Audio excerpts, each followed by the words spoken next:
Professor Vexhai picked up the third data crystal with obvious reluctance. This one had so many warning labels that the crystal itself was barely visible underneath them.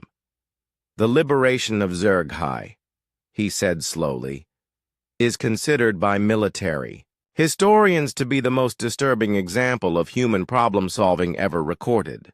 The holographic display showed a brown planet covered in deep scars. Massive mining operations had torn apart the surface, leaving behind a landscape that looked like an open wound. Huge machines moved slowly across the devastated terrain, digging deeper into the planet's crust. The corporate syndicate of greed had controlled Zerghai for 37 years, Professor Vexhai explained. They enslaved the native population and stripped the planet of its resources. The Galactic Council tried to intervene many times. The display showed peaceful protests, diplomatic meetings, and economic sanctions. All had failed. The syndicate was too powerful and too well connected. After 7 years of failed peacekeeping efforts, the council gave up. They declared Zerghai a lost cause. Professor Vexhai paused. That was when 3 humans arrived. The scene changed to show a small passenger ship landing at the planet's only spaceport. 3 humans stepped out carrying simple luggage and wearing plain clothes. They looked like tourists, not liberators.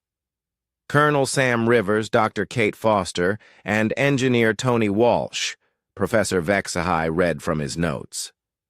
According to their travel documents, they were agricultural consultants hired to survey soil conditions. Colonel Rivers was a tall man with gray hair and calm eyes. He moved with the easy confidence of someone who had seen many difficult situations. Dr. Foster was a younger woman with blonde hair tied back in a practical ponytail. She carried a bag full of scientific instruments. Engineer Walsh was short and stocky, with hands that showed years of working with machinery. The students watched as the 3 humans went through immigration processing. The syndicate officials barely looked at their papers. Agricultural consultants? Syndicate Director Prophet Max laughed when he heard about the new arrivals. He was a blob-like alien who lived in a tank of green fluid. Let them play in the dirt. Maybe they will learn something useful. The display showed the humans taking a guided tour of the mining operations. They asked questions about soil composition, crop rotation possibilities, and water table depths. Their guide, a bored syndicate clerk, answered without thinking. The local population lives in those camps, the clerk said, waving toward a collection of shabby buildings. They work the mines during the day and sleep there at night. Very efficient system. Colonel Rivers nodded and made notes in a small book. How many workers? About 2 million. They breed fast, so we never run short of labor. Dr. Foster took soil samples and water measurements. What kind of equipment do you use for the deep mining? Plasma borers, sonic disruptors, the usual stuff. Why do you ask? Just curious about the impact on agricultural potential, she replied with a smile. Engineer Walsh examined the mining machinery with professional interest. Impressive setup. Who maintains all this equipment? The natives do most of the basics work. We train them just enough to keep the machines running. The 3 humans spent 2 weeks taking surveys and making maps. To everyone watching, they seemed like harmless scientists doing boring research. But Professor Vexhai paused the display and looked at his students. During those 2 weeks, the humans learned everything they needed to know. The location of every mining facility, the schedule of every transport ship, the communication frequencies used by syndicate security, the maintenance routines for all major equipment. He paused. And most importantly, they learned about the native population. The scene shifted to show the humans meeting with Yulneth, a leader of the enslaved Zerghai people. Yulneth looked like a cross between a lizard and a bird, with colorful feathers and intelligent eyes that held deep sadness. "Your people have worked these machines for decades," Colonel Rivers said quietly. "You know them better than their builders do." "Yes," Yulneth replied bitterly. "We know every bolt, every circuit, every weakness. We have to. If anything breaks, they punish us." Dr. Foster leaned forward. "What if I told you that your knowledge of these machines could set you free? I would say you are either very brave or very foolish." "Maybe both," Engineer Walsh said with a grin, "but we're definitely human." The display showed what happened next. Over the following month, the three humans began teaching the Zerghai about agricultural techniques. To any observer, the lessons looked innocent. They were talking about crop rotation, soil management, and irrigation systems. But the students in the classroom could see what was really happening. Every farming lesson was actually a military tactics class. Dr. Foster's soil chemistry demonstrations were really instructions for making explosives. Engineer Walsh's equipment maintenance seminars were actually lessons in sabotage. Colonel Rivers's discussions about crop scheduling were really lessons in coordinating simultaneous attacks. The humans disguised a complete military training program as an agricultural education course, Professor Vexhai explained. The syndicate officials thought they were watching farming classes. The real genius was in the details. When Dr. Foster showed the Zerghai how to test soil pH, she was really teaching them how to make acid that could dissolve syndicate security doors. When Engineer Walsh demonstrated water pump repair, he was showing them how to redirect the power systems that ran the mining equipment. When Colonel Rivers talked about coordinating harvest schedules, he was organizing the largest coordinated uprising in galactic history. The students watched in fascination and horror as 2 million enslaved beings learned to turn their knowledge of the mining equipment into weapons of liberation. Every tool they used to serve their oppressors became a tool to defeat them. The revolution began at exactly noon on Liberation Day, Professor Vexhai said. 2 million Zerghai acted as one. The display showed the mining planet erupting into chaos, but it was not random chaos. It was perfectly coordinated chaos. Every mining laser in every facility suddenly turned toward the syndicate control centers. Every transport ship found its engines mysteriously failing. Every communication tower started broadcasting the same message in perfect harmony. "Freedom is not given," came the voice of Yulneth over every speaker on the planet. "Freedom is taken." Syndicate Director Prophet Max watched in horror from his orbital command station as his entire operation collapsed in a matter of minutes. "How is this possible? The natives are primitive. They cannot organize like this." The answer came from Colonel Rivers, whose voice suddenly replaced all other communications on the syndicate network. "Director, this is Colonel Sam Rivers of the Human Agricultural Consulting Team. I regret to inform you that your soil management practices are terrible. You are fired. You cannot do this. I own this planet."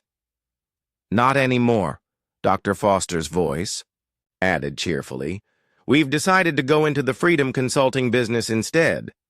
The students watched as the three humans coordinated a planet-wide revolution from a small camp on the surface. They had no weapons, no ships, no official authority, but they had taught 2 million Zerghai how to use their oppressors' own tools against them. The most disturbing part for the watching students was how much the humans seemed to enjoy themselves.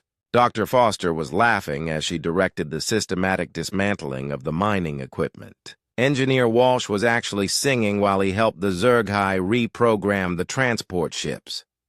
Colonel Rivers stood on a hilltop watching the liberation unfold with a satisfied smile on his face. This is not how military operations are supposed to work, Thulmar whispered to his classmates. Where is the suffering? Where is the fear? Where is the grim determination? They are having fun, Zixara observed with horror. They are enjoying this. Professor Vexhai nodded grimly. That is the most frightening thing about humans in warfare. They do not see it as a necessary evil. They see it as an interesting challenge. The display showed the aftermath. The corporate syndicate of greed surrendered within 6 hours. They had no choice. Their entire operation had been turned against them by people they thought were helpless slaves. The Zerghai were free for the first time in decades. What happened to the 3 humans after this? Asked a student with tentacles. They filed their agricultural report with the Galactic Council. It was 37 pages of detailed analysis about soil composition and crop rotation possibilities. They concluded that Zerghai would make an excellent farming world once the mining damage was repaired. And the revolution? They mentioned it briefly in a footnote. Quote, local labor relations improved significantly during our stay. We recommend Zerghai as a peaceful and productive world for future agricultural development. The students sat in stunned silence. These humans had orchestrated the liberation of an entire planet and treated it like a minor detail in a farming report.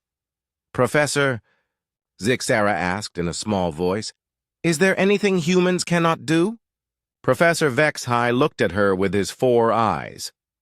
That is exactly what the Galactic Council asked after this incident. The answer led to the final test, which resulted in the ban. He picked up the last data crystal. This one was sealed in a container marked Extreme Psychological Hazard, Authorized Personnel Only. Professor Vexhai reached for another data crystal. This one had more warning labels than the first. The words psychological trauma risk were written in 5 different languages. The next incident took place at Proxima Station. He told his students. It was supposed to be a simple hostage situation. The holographic display showed a massive space station spinning slowly in the void. It looked like a giant wheel with spokes reaching toward the center. Ships of all sizes docked at various ports along its rim. Proxima Station was a neutral trading hub, Professor Vexhai explained. Over 50,000 beings lived and worked there. It was considered one of the safest places in the galaxy. The scene shifted to show the inside of the station. Aliens of every shape and size walked through wide corridors lined with shops and restaurants. The students could see families with children, elderly beings using walking aids, and merchants carrying their goods to market. On the morning of the incident, everything seemed normal. Then the hegemony of Sharp Claws arrived. The display showed a group of tall reptilian creatures with long claws and razor-sharp teeth.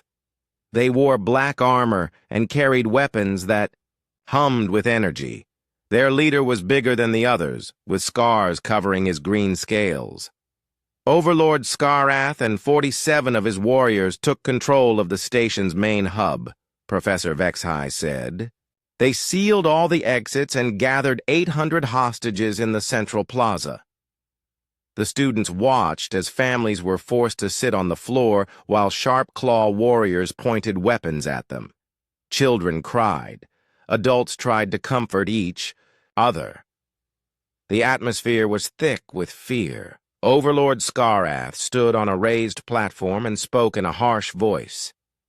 We demand that the Galactic Council give us the Centauri system. Until our demands are met, no one leaves this station alive. Among the hostages, the students could see beings from dozens of different species. Near the back of the crowd sat a group of 47 humans. They looked calm compared to the other hostages. Some were reading books, others were quietly talking to each other. The humans were an interesting mix, Professor Vexahai noted. Tourists, traders, a few scientists. There was even an off-duty security contractor named Sergeant Roy Martinez. The display focused on Sergeant Martinez. He was a stocky man with short brown hair and kind eyes. He wore civilian clothes, but something about the way he sat and watched suggested military training. According to station records, the Sharp Claws expected negotiations to take weeks, Professor Vexhai continued. This was their standard method. Take hostages, make demands, wait for the council to give in. The scene showed the first few hours of the siege. Galactic Council negotiators tried to establish communication. Station security set up a perimeter outside the sealed area. News crews arrived to broadcast the crisis across the galaxy. Inside the plaza, most hostages sat quietly, too scared to move. But the humans began doing something unusual. They started talking to each other in whispers, not panicked whispers, but organized ones. Dr. Amy Chen, a human woman with glasses and gray hair, was sitting near a water fountain. She appeared to be reading a medical journal, but her eyes kept moving around the room. She was studying their captors. The human doctor was a xenobiologist, Professor Vexhai explained. She specialized in alien physiology. What she observed in those first hours changed everything. The display showed Dr. Chen quietly sketching in the margins of her journal. She was drawing diagrams of sharp claw anatomy and making notes about their behavior patterns. Meanwhile, Sergeant Martinez was having casual conversations with other humans. To the sharp claw guards, it looked like idle chatter to pass time. But if someone listened carefully, they were discussing the layout of the station, the positions of guards, and the timing of patrol rotations. 6 hours into the siege, something unexpected happened, Professor Vexhai said. The humans asked to speak with Overlord Skarath. The students watched as Dr. Chen stood up and walked toward the platform. The sharp claw guards raised their weapons, but she held up her empty hands. Overlord Skarath, she called out politely. My name is Dr. Amy Chen. I was wondering if I could ask you a few questions about your demands. Overlord Skarath looked down at the small human woman with amusement. You think you can negotiate? With me, little creature? Oh, no, I'm not a negotiator, Dr. Chen replied with a smile. I'm just curious about sharp-claw culture. Your species is fascinating from a biological standpoint. This was not what Overlord Skarath expected. Hostages usually begged or cried. They did not ask about biology. What kind of questions? He asked suspiciously. Well, for instance, I noticed that you and your warriors have different scent glands. The pattern suggests a complex social hierarchy, based on pheromone communication. It's really quite elegant. The alien students in the classroom looked confused. Zixara raised her claw. Professor, why was she talking about science during a hostage crisis?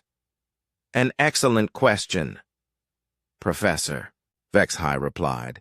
Keep watching. On the display, Dr. Chen continued her seemingly innocent conversation.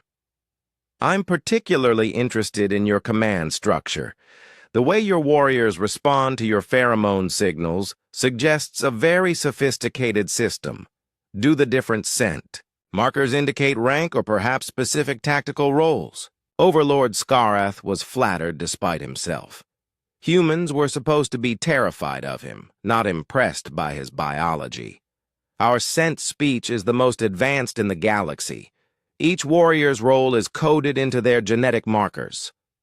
Fascinating. So if someone could replicate those markers, they could potentially disrupt your communication system? Impossible! Overlord Scarath laughed. The scent patterns are too complex. Only sharp claws can produce them. Dr. Chen nodded thoughtfully. Of course. It would take someone with access to a biochemistry lab and detailed knowledge of your physiology. She paused.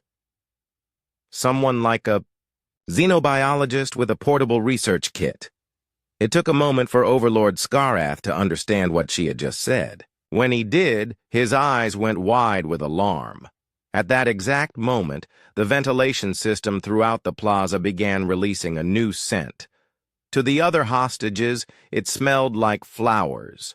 To the sharp claw warriors, it was the pheromone signal that meant retreat immediately. Every sharp claw warrior, except Overlord Scarath, suddenly felt an overwhelming urge to run away. They looked around in confusion, fighting against their biological instincts. "What did you do?" Overlord Scarath roared. "Basic biochemistry, Doctor," Chen replied cheerfully. "Roy, now would be good." Sergeant Martinez and the other humans moved with sudden speed and precision. They had been sitting in specific positions throughout the plaza, and now the students could see why. Each human was within reach of a sharp claw warrior whose weapon was pointing in the wrong direction due to the confusion caused by the fake pheromones. Within seconds, 47 sharp claw warriors found themselves disarmed by 47 humans, who moved like they had practiced this 100 times. "How?" Overlord Scarath demanded as Sergeant Martinez calmly zip-tied his claws behind his back. "Trade secret," Sergeant Martinez replied. "But I will say this. Never underestimate what humans can do with medical supplies and 6 hours to plan. The display showed the aftermath. Station security arrived to find all the terrorists captured and tied up. The hostages were safe. The humans were sitting around drinking coffee that someone had made using the medical lab's heating equipment. When reporters asked Dr. Chen how they had done it, she shrugged. "We're scientists and problem solvers. It was just a matter of applying the right knowledge at the right time." "But how did you plan it so quickly?" a reporter asked. 6 hours is plenty of time," Sergeant Martinez added. "We spent the first hour figuring out what we were dealing with, the second hour planning our approach, the third hour preparing our materials, the fourth hour coordinating positions, the fifth hour double-checking everything, the sixth hour making coffee." "You made coffee during a hostage crisis?" the reporter asked in disbelief. "Good coffee is important for clear thinking," Dr. Chen explained seriously. Professor Vexhai stopped the display. His students sat in stunned silence once again. Thulmar spoke first.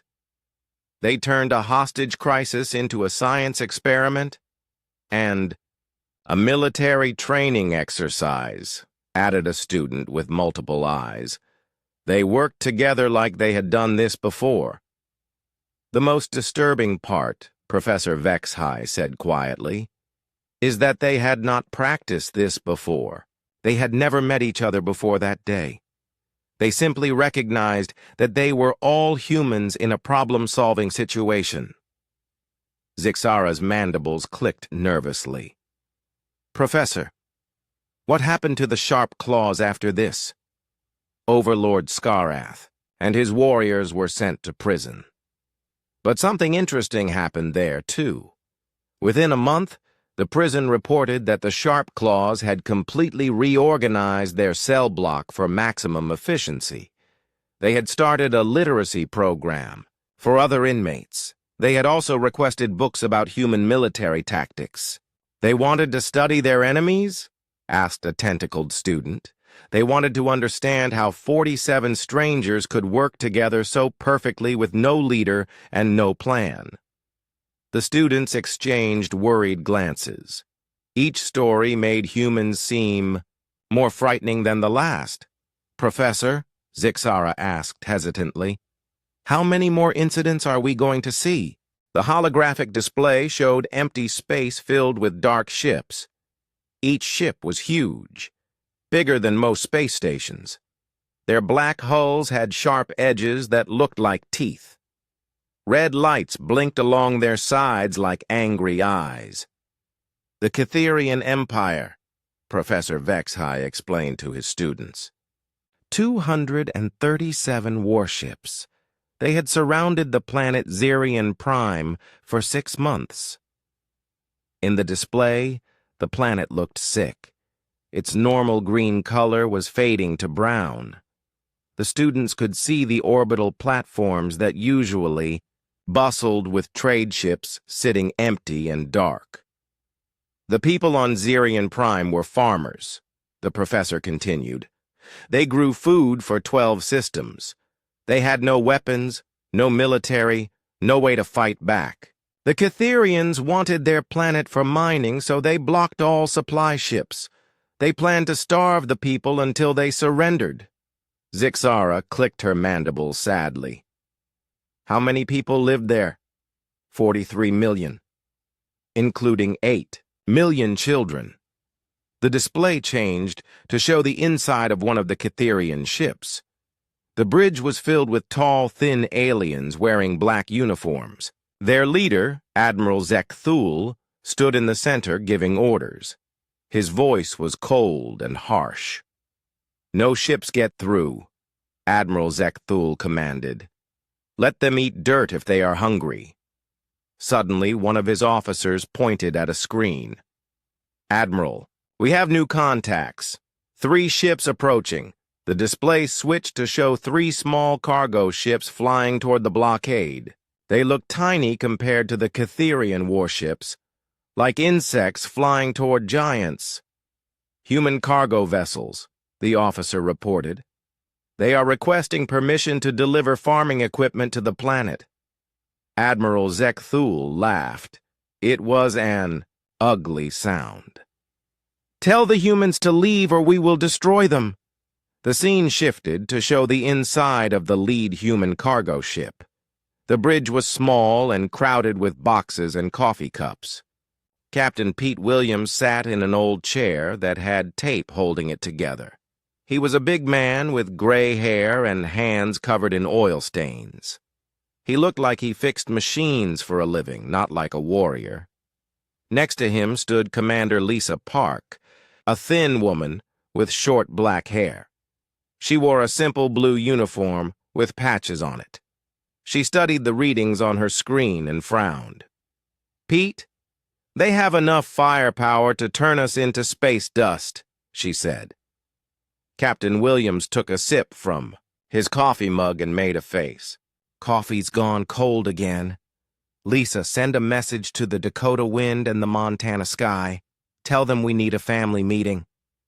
A family meeting? Pete, this is serious. So is coffee going cold, Pete replied. And so is 43 million people. Going hungry. The display showed the 3 human ships moving into a triangle formation. The students watched as the humans opened communication channels between all 3 ships. Morning, Pete, came a voice from the Dakota Wind. It was Captain Sue Miller, a woman with a southern accent. Heard you got some unfriendly neighbors? Morning, Sue. Morning, Frank, Pete replied to the 3rd ship. Looks like we got ourselves a situation here. Captain Frank Lopez from the Montana Sky sounded tired. Pete, my cargo hold is full of water purifiers and medical supplies. These people need this stuff. I know, Frank. I got farming equipment. Sue's got food processors. Question is, how do we get past 200 Catherian warships? The students in the classroom looked at each other. 3 cargo ships against 200 warships? It was impossible. Commander Park pulled up tactical displays on her screen. Pete, even if we had weapons, which we don't, the math doesn't work. They have us outgunned about 1,000 to 1. Captain Williams was quiet for a moment. He looked at his coffee mug, then at the screens showing the suffering planet below. "Lisa, remember what my grandfather used to say about bullies?" "Which thing?" "He said a lot of things. The bigger they are, the more they depend on everyone being scared of them." "Pete, we're talking about the Catherian Navy here, not school bullies." "Same principle applies." Pete opened a channel to all three ships. "All right, family, here's what we're going to do. Frank, how's your computer skills these days?" "Still pretty good." "Why?" "Sue, you still got that collection of Earth music?" "Got everything from classical to death metal. What are you thinking, Pete?" "I'm thinking we're going to give these Catherians a lesson in human customer service." The students watched as the three human ships began to work together. Captain Lopez started doing something with his ship's computers. Captain Miller prepared her music files. Captain Williams began taking apart farming equipment in his cargo hold. Professor Vexahai paused the display. "Students, what you are about to see took place over 47 minutes. Military analysts have studied this engagement for decades. They still do not fully understand how it was possible." He started the display again. On the Catherian flagship, Admiral Zekthul was getting impatient. "Why are those human ships still here? Destroy them." "Admiral, they are not responding to our warnings. Should we open fire?" "Of course! Fire at will!" The Catherian ships began charging their weapons. The students could see energy building up in their gun ports. But before they could fire, something strange happened to their communication systems. Every screen on every Catherian ship suddenly showed the same thing: a human face. It was Captain Williams, drinking coffee and smiling. "Good morning, Catherian Fleet," Pete said cheerfully. "This is Captain Pete Williams of the human cargo vessel Iron Star. I got a few things to say." Admiral Zekthul stared at the screen in shock. "How are they broadcasting on our secure channels?" "First thing," Pete continued, "is that you folks are in violation of Galactic Trade Route Regulation 247B, which says you cannot block emergency supply shipments to agricultural worlds during harvest season. Turn off this transmission." "Admiral," Zekthul shouted. "Second thing," Pete said, still smiling, "is that my friend Frank here used to work for Galactic Communications. He knows a few tricks about override codes and communication satellites." Suddenly, every Catherian ship began playing loud Earth music. It was the kind of music humans called death metal, full of screaming guitars and pounding drums. The alien crew members covered their sensitive ears and tried to turn it off, but nothing worked. "Third thing," Pete continued over the music, "is that we humans take customer service very seriously. And right now, you're interfering with our customers down on that planet." The Catherian weapons systems began to malfunction. Admiral Zekthul watched in horror as his own ship's guns turned toward each other instead of toward the human vessels.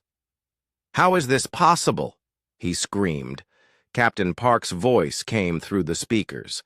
"It's amazing what you can do with farming, equipment, and a basic understanding of electromagnetic fields. Did you know that soil pH testers can be modified to send jamming signals?" The students in the classroom sat with their mouths open. They watched as the three small human ships somehow turned the entire Catherian fleet against itself. Ship after ship began shutting down as their systems failed or turned on their neighbors. "Frank, how we doing on the door locks?" Pete asked casually. "All Catherian ships are now sealed tight, Pete. Their crews are locked inside their own ships. Sue, how about life support?" "Still working fine, Pete. We're not trying to hurt anyone. Just making sure they stay put while we do our job." Admiral Zekthul found himself trapped on his own bridge. The doors would not open. His weapons would not work. His ships could not move. And that horrible human music was still playing. "What do you want?" he demanded. We want to deliver farming equipment to hungry people, Pete replied. It's nothing personal. It's just business. The 3 human cargo ships flew through the disabled Cytherian fleet like they were flying through empty space. They landed on Zerion Prime and began unloading their supplies. The colonists came out to help, crying with relief. Captain Williams stood on the planet's surface, watching his crew hand out water purifiers to families. He opened a communication channel to the Cytherian fleet. Admiral Zekthul, your ships will be back to normal in about 6 hours. That should give us enough time to finish our deliveries. I suggest you use that time to think about whether blocking trade routes is really worth the trouble. This is not over, human, Admiral Zekthul screamed. Sure it is, Pete replied. We delivered our cargo. Our job here is done. Have a nice day. Professor Vexhai stopped the display. The classroom was completely silent. 23 alien students stared at the place where the hologram had been, trying to understand what they had just seen. Finally, Thulmar spoke in a very quiet voice. They defeated an entire fleet with farming equipment? And death metal music, added Zixara, her compound eyes reflecting her shock. The official Cytherian report blamed the defeat on equipment failure, Professor Vexhai said. They were too embarrassed to admit that 3 cargo ship captains had outfought their entire naval command. A student with tentacles raised one nervously. Professor, what happened to the Cytherians after this? They never tried to blockade another agricultural world. In fact, they became very polite to human cargo ships. Extremely polite. The students sat in stunned silence, trying to process what they had learned. These humans had not just won a battle. They had won it while making it look easy, while drinking coffee and chatting like they were delivering mail instead of fighting. A war. Professor? Zixara asked finally. Was this the worst thing humans did? The morning sun of Kepler 442b cast long shadows across the military academy. Professor Vexhai walked into the classroom carrying a stack of old files. His 4 arms moved with practiced ease as he arranged the materials on his desk. The crystalline patches on his blue skin caught the light and sparkled. 23 students from different alien races sat in their seats. They came from all over the galaxy to study at this famous school. Today was going to be different from their usual classes about space battles and war strategies. Professor Vexhai looked at his students with his 4 yellow eyes. Today we will talk about the Galactic War Participation Treaty, he said in his deep voice. This treaty decides which species can fight in galactic wars. A student near the front raised her claw. It was Zixara, a mantoid with large compound eyes that looked like broken glass. Professor, my father fought in the Omega War. He said all species were allowed to fight. That is mostly true, Professor Vexhai replied. He touched a button on his desk. A holographic list appeared in the air above the students. The list showed hundreds of alien species names. Almost every species in the galaxy can participate in wars, but there is one exception. The students leaned forward to read. The list, at the bottom, written in red letters, was a single entry. Humans banned, extreme hazard classification. Thulmar, a large bear-like student from the warrior planet Growlix, laughed so hard his chair shook. Humans? Those small pink creatures? Professor, this must be a joke. Other students started laughing too. They had all met humans before. Humans ran small shops in space stations. They sold strange drinks called coffee and told funny stories about their home planet Earth. Humans seemed weak compared to the strong warrior races like the ursines or the sharp-clawed mantoids. Professor HFY did not laugh. His expression became very serious. I understand your reaction, but I assure you, this is not a joke.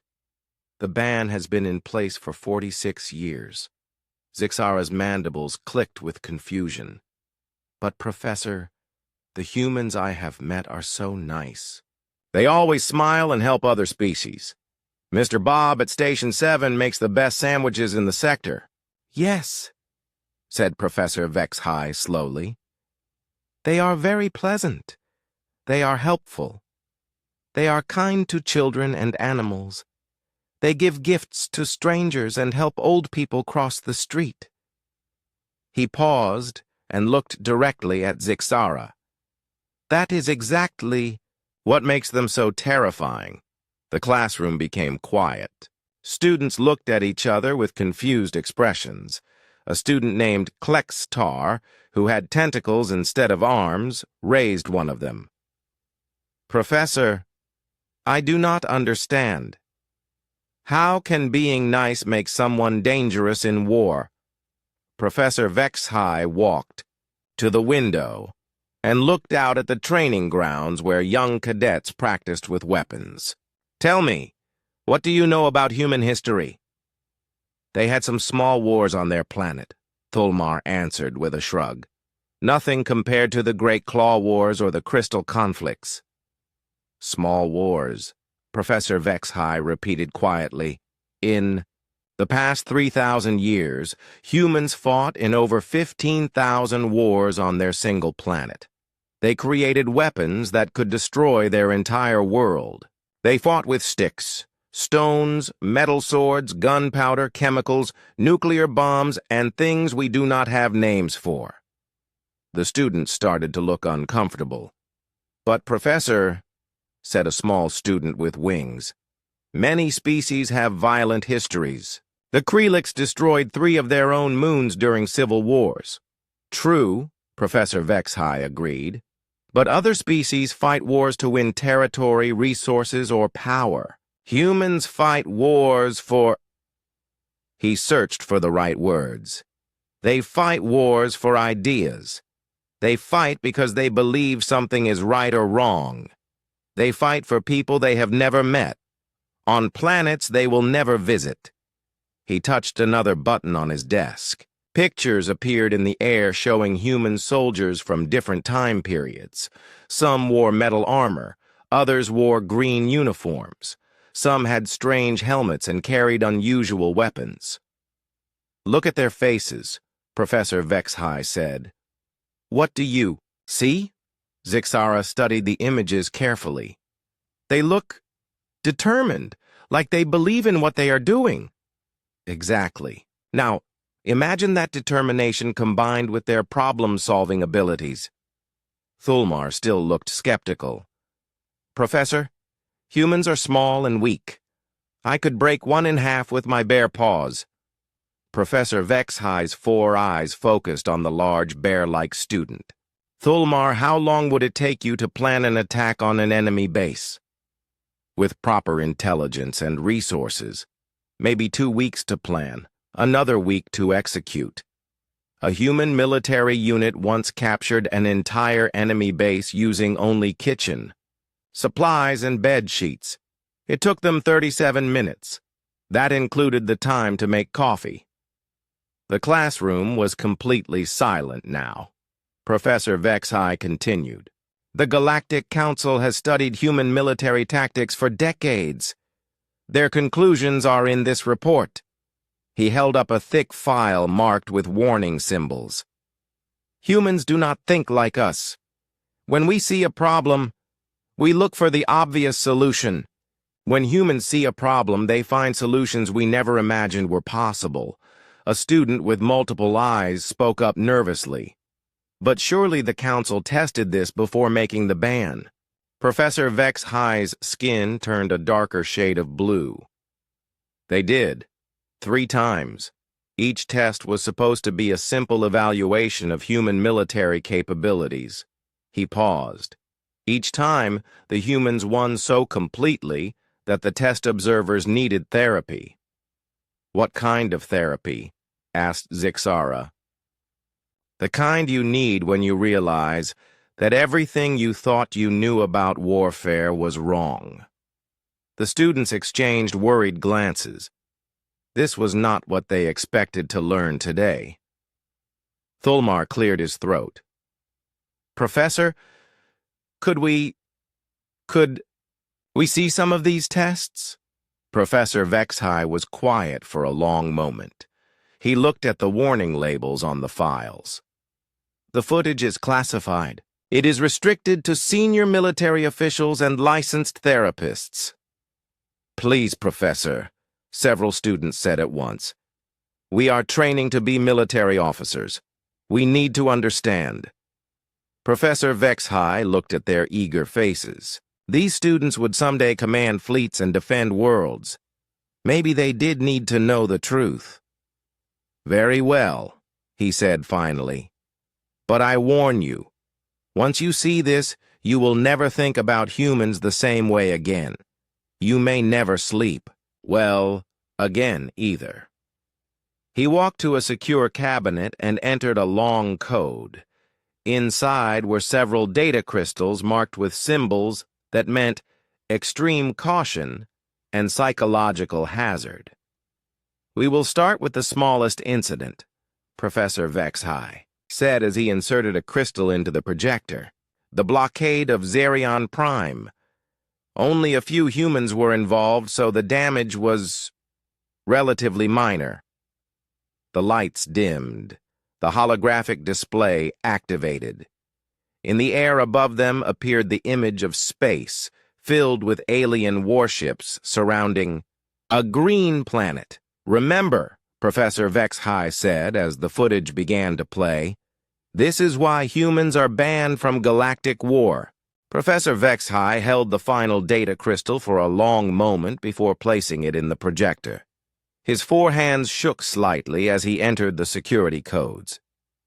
"Before we watch this final incident," he said to his students, "I need to warn you. What you are about to see is why the Galactic Council banned humans from all military activities. It is also why 3 council members retired immediately after viewing this footage. 2 others required extended therapy." The holographic display activated, showing a meeting room in the Galactic Council headquarters. 12 alien leaders sat around a curved table, their faces serious and worried. "The year was 2375, Professor Vexhai explained. The Council had seen the previous incidents and decided they needed to test human military capabilities under controlled conditions. Council Chairman Vorthak, a tall alien with blue skin and silver eyes, stood at the head of the table. "The human question must be resolved. We cannot have a species this effective operating without oversight. The incidents so far involved civilians," added Councillor Zephys, whose tentacles writhed with concern. "We need to know what their actual military can do." The scene shifted to show a human delegation arriving at the council chambers. Leading them was a man in a simple blue uniform with no decorations or medals. He looked ordinary, almost boring. This was Captain Jake Morrison of the Human Defense Force. "Captain Morrison," Chairman Vorthak began formally, "the Galactic Council requests a demonstration of human military capabilities. We need to understand your species' potential impact on galactic security."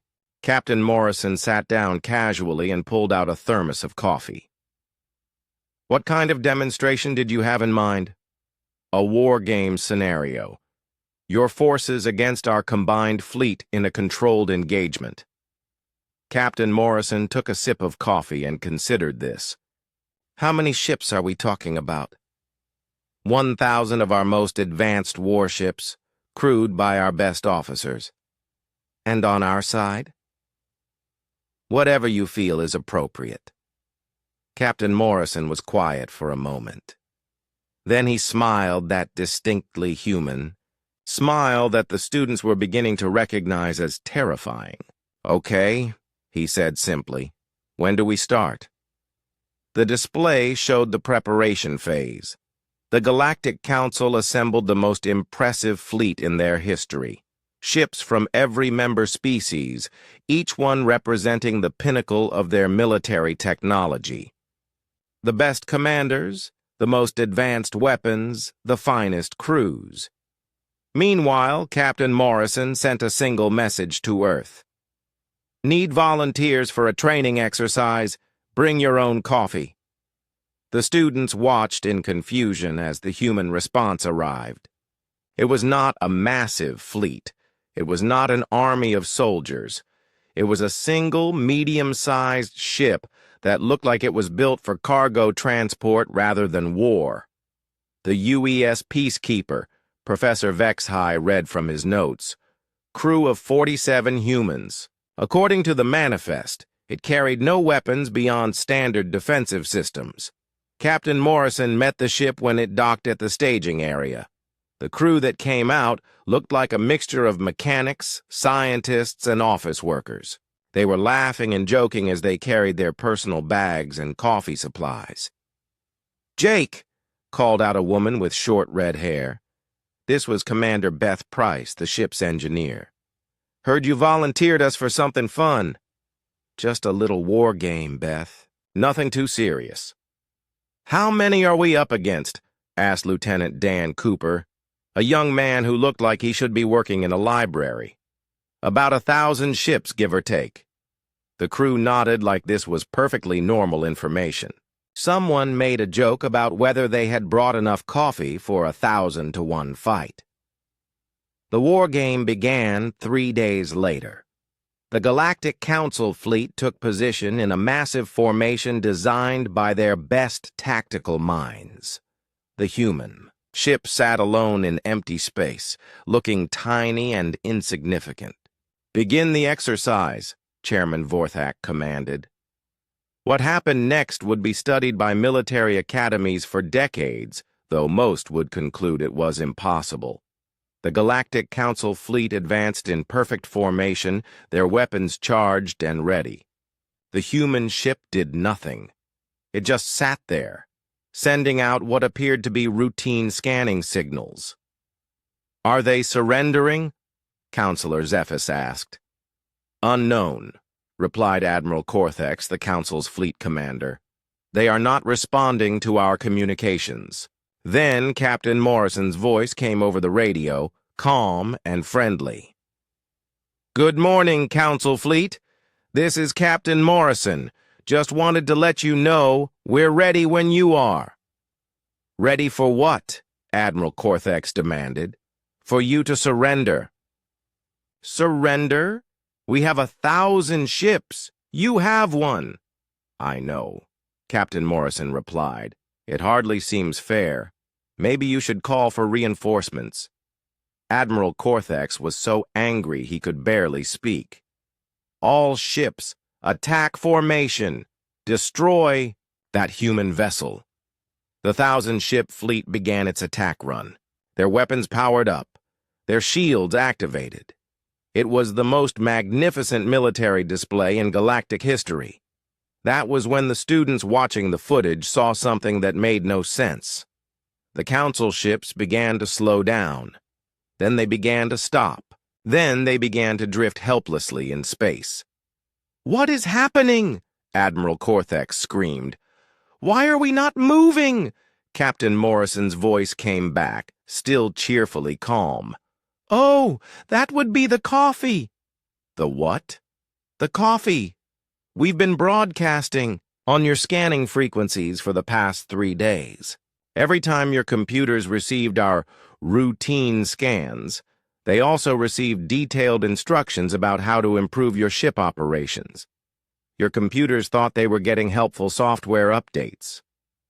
The students watched in horror as Captain Morrison explained how the humans had reprogrammed every ship in the Council fleet using nothing but scanning signals disguised as friendly communications. "Your ships are now running on human optimization protocols," Captain Morrison continued. Much more efficient than your original programming. Unfortunately, the new software requires authorization codes that only we have. This is impossible, Admiral Cortex roared. Our systems are completely secure. They were, agreed Lieutenant Cooper's voice. But your security was designed to stop hostile intrusions. Nobody thought to guard against helpful improvements. Commander Price added cheerfully. We also took the liberty of reorganizing your fleet formations for maximum efficiency. Your ships are now arranged in the optimal pattern for surrendering, actually. The Council fleet found itself completely helpless. Their ships would not move, their weapons would not fire, and their communications were controlled by the single human vessel they had planned to destroy. How long did this take you to plan? Chairman Vorthak asked in defeat. Plan? Captain Morrison sounded confused. We didn't plan this. We just got here 3 days ago and started looking around. This was just the obvious solution. The obvious solution? Sure. You had 1,000 ships with inefficient operating systems and poor tactical coordination. We fixed the problems and made everything work better. That's just normal human troubleshooting. Professor Vexhai paused the display as his students sat in shocked silence. The war game ended after 17 minutes.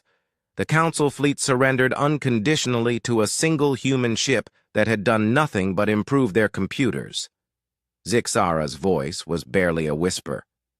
They turned helping into warfare? No, Professor Vexhai corrected. They turned warfare into helping. That is the difference. The display resumed, showing the aftermath in the council chambers. The alien leaders sat around their table looking traumatized. We cannot allow this, Chairman Vorthak said. A species that can defeat our entire fleet by being helpful is too dangerous to participate in wars. But they are not aggressive, Counselor Zephys protested. They did not hurt anyone. They made our ships work better. That is exactly the problem. They made warfare into maintenance work. They solved our fleet like it was a broken machine. The scene shifted to show Captain Morrison being called before the council for questioning. Captain Morrison, Chairman Vorthak began, the council needs to understand human military doctrine. How do you train for warfare? Captain Morrison thought about this while drinking his coffee. We don't really train for warfare specifically. We train for problem solving. Wars are just problems that need solving. What kind of problems? All kinds. How to feed people when there's no food. How to get clean water to places that don't have any. How to fix things that are broken. How to help people who are in trouble. He paused. How to stop bad people from hurting good people. And you see no difference between these activities? Not really. They all require the same basic approach. Figure out what's wrong, find the best solution, implement it efficiently. Captain Morrison smiled. The main difference is that problems involving bad people usually solve themselves faster. Chairman Vorthak exchanged glances with the other council members. Captain, what would happen if humanity decided to conquer the galaxy? Captain Morrison looked genuinely puzzled. Why would we want to do that? For resources, territory, power? We have plenty of resources. We can make territory by building space habitats. And power? Captain Morrison shrugged.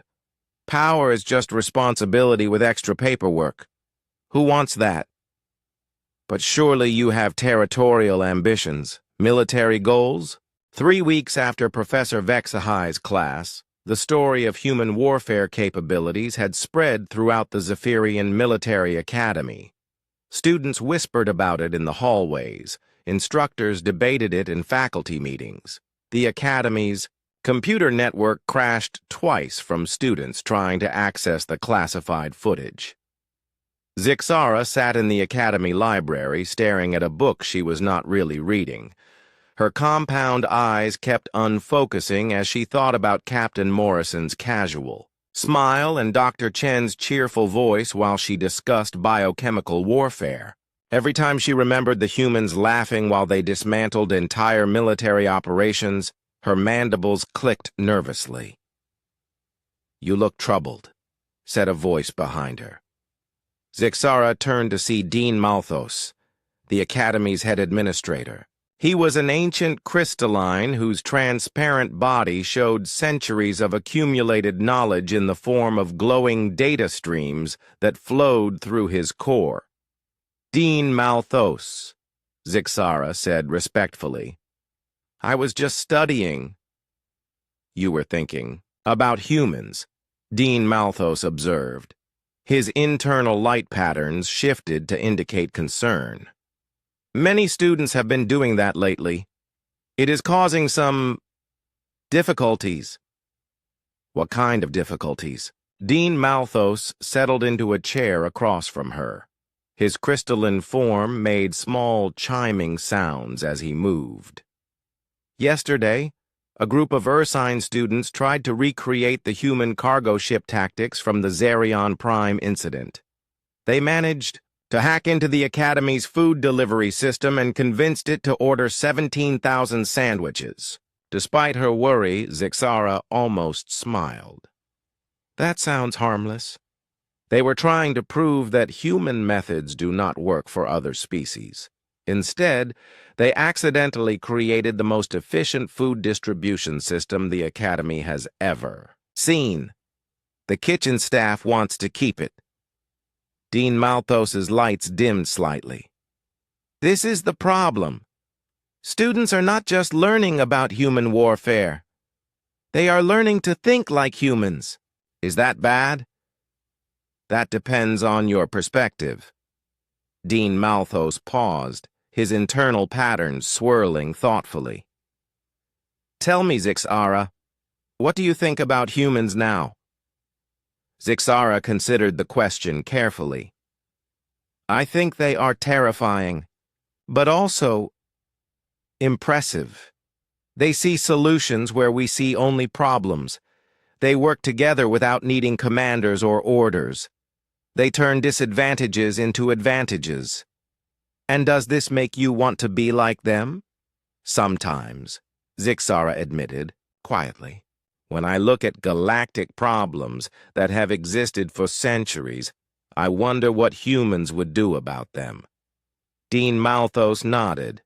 His lights pulsed in a pattern that indicated understanding. "That is what concerns the Galactic Council. Not just human capabilities, but the human influence on other species." "What do you mean?" 3 weeks ago, the Altarians announced a new approach to their border disputes with the Vegan Republic. Instead of the traditional military posturing, they sent agricultural experts to help both sides improve their farming yields. The disputes ended when both planets realized they could trade surplus food instead of fighting over territory. Zixara's eyes widened. They used the human approach without realizing it. The Altarian negotiators said they were inspired by a new philosophical framework for conflict resolution. They had read Professor Vexhigh's report on human tactics. Dean Malthus stood and walked to the library window.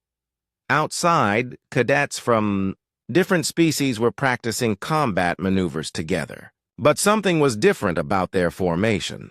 Instead of the rigid hierarchical structures taught in standard military doctrine, they were arranged in flexible, adaptive groups. "Look at them," Dean Malthus said. "They are unconsciously copying human organizational patterns, small, independent units that can work together without central command. It is more effective than our traditional methods, but it changes everything about how we understand military structure." Zixara joined him at the window. "Is the Council worried about this?" "Terrified would be a more accurate word. The human way of thinking is infectious. Not in a harmful way, but in a transformative way. Species that learn human methods start solving problems they previously thought were unsolvable. That sounds like a good thing. It is. That is what makes it so frightening to those in power. Dean Malthus turned back to face her. Zixara, what would happen if every species in the galaxy started thinking like humans? She thought about this seriously. Wars would become very short, or they would not happen at all because people would find better solutions. Exactly. Poverty would end because humans see it as a logistics problem. Disease would disappear because they treat it as an engineering challenge. Political corruption would vanish because they approach it as a system optimization issue.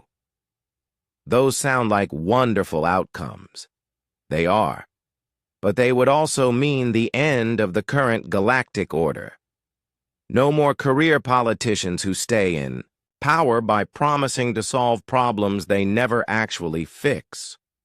No more military contractors who profit from ongoing conflicts. No more bureaucrats whose jobs exist only because systems are inefficient. Zixara began to understand. The human approach threatens more than just military doctrine.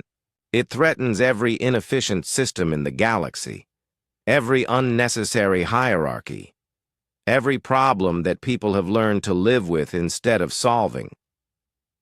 Dean Malthus's lights flickered rapidly. The Council did not just ban humans from warfare. They contained a way of thinking that could change everything. A soft chime indicated that someone was entering the library. Zixara turned to see a human woman walking between the shelves, looking at the books with curious interest. She was middle-aged, with brown hair pulled back in a simple ponytail.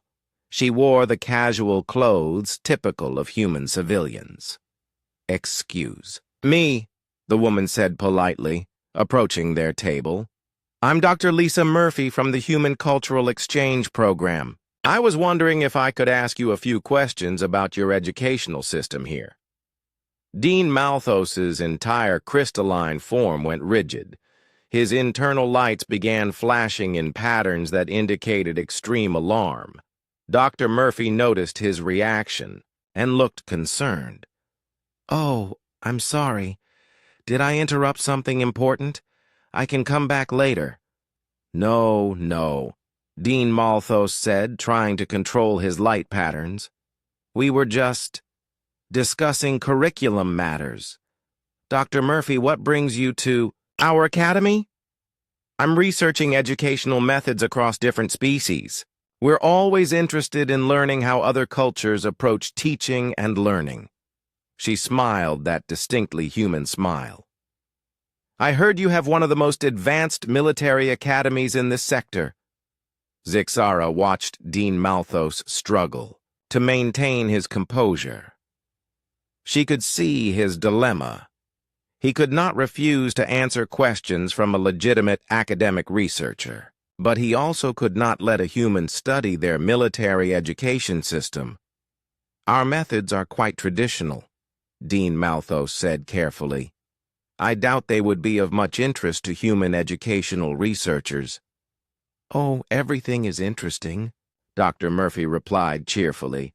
"For instance, I noticed your students practicing in those flexible group formations outside. That's a fascinating approach to tactical training, very adaptive." Dean Malthus's lights went completely dim. A human had noticed the changes in their training methods within minutes of arriving. Dr. Murphy continued, apparently oblivious to the administrator's distress. "I'd love to observe some classes if that's possible, particularly any that deal with problem-solving or conflict resolution. We're always looking for new approaches to teaching critical thinking." That is, our classes are restricted to enrolled students," Dean Malthus managed. "Of course, I completely understand. Security concerns and all that." Dr. Murphy nodded sympathetically. "Maybe I could just review some of your teaching materials? Or interview a few students about their experiences?" Zixara realized that Dr. Murphy was doing exactly what the humans in Professor Vex High's footage had done. She was being perfectly polite and reasonable while systematically gathering information that would let her understand their entire educational system. "Dr. Murphy," Zixara said suddenly, "may I ask you something?" "Of course." "Are you here because of the stories about human military capabilities?" Dr. Murphy's expression did not change, but something flickered in her eyes. "What stories?" "The ones about why humans were banned from galactic warfare." For a moment, Dr. Murphy was quiet. Then, she sighed and sat down at their table. "You've been learning about our history." "Some of it," Zixara admitted. "And now you're wondering if I'm here to study your military academy as part of some human intelligence operation." Dean Malthos's lights began flashing again. "Are you, Doctor?" Murphy laughed, and it was a genuinely amused sound. "No, I'm really just an education researcher, but I can understand your concern." She paused. "Though I have to say, your teaching methods really are quite interesting. The way you're integrating adaptive problem-solving into traditional military doctrine is very innovative." "We are not integrating anything," Dean Malthos protested. "We teach standard galactic military procedures." "Then your students are remarkably creative," Dr. Murphy observed, "because what I saw outside was definitely not standard procedure. It was much more effective." Zixara realized something important. "Dr. Murphy, you're not trying to learn our secrets. You're trying to help us learn yours." Dr. Murphy smiled. "Educational exchange goes both ways. We share knowledge, you share knowledge, everyone learns something new." 6 months after Dr. Lisa Murphy's visit to the Zephyrian Military Academy, strange things began happening across the galaxy. Not bad strange things, but the kind of strange that made people stop and wonder if they had been doing everything wrong their whole lives. On the mining world of Kepler 186F, the workers had been fighting with management for decades over safety conditions and fair wages. The conflicts followed a predictable pattern. Workers would strike, management would refuse to negotiate, violence would break out, and eventually some compromise would be reached that satisfied no one. But this time was different. Instead of declaring a strike, the workers submitted a detailed proposal to management. The document was 47 pages long and included cost-benefit analyses, efficiency projections, and implementation timelines. It showed exactly how improving working conditions would actually increase productivity and reduce costs. Mine Supervisor Greklos stared at the proposal in confusion. His species, the Gornids, had run mining operations for centuries using the same basic approach. Keep costs low, push workers hard, ignore complaints until they became too loud to ignore. "Where did they learn to write like this?" he asked his assistant. "Unknown, sir. But the numbers are correct. If we implement their suggestions, we could increase output by 30% while reducing accidents by 60%. That's impossible." "The math checks out, sir. I had our best analysts verify it." Supervisor Greklos looked at the proposal again. The writing style seemed familiar somehow, but he could not place where he had seen it before. It was logical, practical, and focused on solving problems rather than assigning blame. "Call a meeting with the worker representatives," he said finally. "Let's see what they really want." The meeting took place in the mine's main conference room. Worker representatives sat on one side of the table, management on the other. But instead of the usual angry shouting match, something unexpected happened. The lead worker representative, A Skrillex named Yithmo stood up and began explaining their proposal using charts and graphs. He talked about workflow optimization, resource allocation, and preventive maintenance schedules. He sounded like a business consultant, not a mine worker. We identified 17 inefficiencies in current operations, Yithmo explained calmly.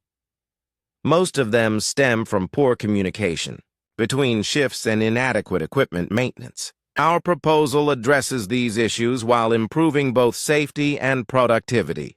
Supervisor Greklos found himself nodding along. The presentation made perfect sense. Where did you learn to analyze operations like this? We have been studying different approaches to problem solving, Yithmo replied. We learned that most conflicts arise from poor system design rather than bad intentions. What kind of approaches? Yithmo hesitated for a moment. We studied some cases of successful organizational restructuring. There was this interesting example involving human agricultural consultants who helped resolve labor disputes on other worlds. Supervisor Greklos felt a chill run through his exoskeleton. Human methods? The principles are universal, Yithmo said quickly. Identify problems, design solutions, implement changes, measure results. It works for any species. The meeting ended with both sides agreeing to implement the workers' proposal on a trial basis. Within 3 months, the mine was operating more efficiently than ever before. Word spread to other mining operations, and soon supervisors throughout the sector were requesting copies of the Kepler 186F protocol. Similar stories began emerging from dozens of worlds. On Tau Ceti Prime, a centuries-old territorial dispute between two nations ended when both sides realized they could share the contested region and double their agricultural output through cooperative farming. On Wolf 359, a corrupt planetary government was peacefully reformed when citizens organized an efficiency audit that showed exactly how much money was being wasted on bureaucratic overhead. The Galactic Council watched these developments with growing alarm. It's spreading, announced Council Chairman Vorthak during an emergency session. The human approach to problem solving is being adopted by species across the galaxy. Is this necessarily a bad thing? Asked Counselor Zephys. The results seem positive. Conflicts are being resolved. Efficiency is improving. Living standards are rising. The results are not the problem, Chairman Vorthak replied grimly. The problem is that we are losing control of the process. What do you mean? For 3,000 years, the Council has maintained galactic stability through careful management of conflicts and resources. We mediate disputes, regulate trade, oversee military actions, but if species start solving their own problems using human methods, what purpose do we serve? The question hung in the air like a toxic cloud. Counselor Thexnu, an insectoid being, with compound eyes that reflected the chamber's lights, spoke up nervously. Perhaps we should ban the teaching of human problem-solving methods. On what grounds? Asked Counselor Zephys. We cannot ban education.